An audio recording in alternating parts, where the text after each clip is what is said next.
Ito bilang parlamentaryong pagsisiyasat po, sana ganap po di ito sapagkat Ginoong Pangulo, ako po'y naguguluhan. Sapagkat dito pong nakaraang Huwebes, meron pong naglabas na isang journalist ito, isang istasyon, na sinasabi na ako daw po ay nagngat-ngat dito sa loob ng Senado. Ito po ay Ano po yung... middle finger po.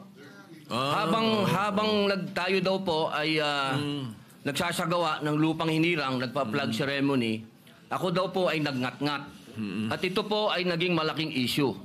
Ako po ay nagtataka, Ginoong Tagapangulo, sapagkat noong pong dati na binigyan ako ng issue na isang chismis, naglabas po kaagad ang ating Sergeant of Arms ng report at binigay niya po kaagad sa media. Ito po, wala pong kahit na sino ang nagpapaliwanag na hindi ko po ginawa.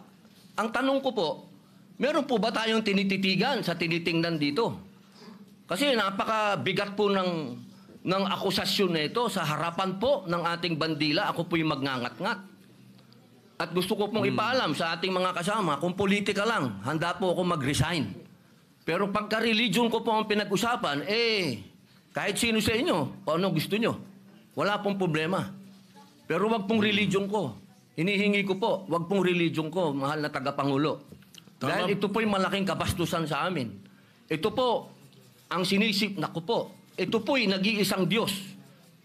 Dito po nakasalalay ang aming pananampalataya. Handa po kaming magpakamatay para dito. Sana po wag pong gamitin ito para siraan ako.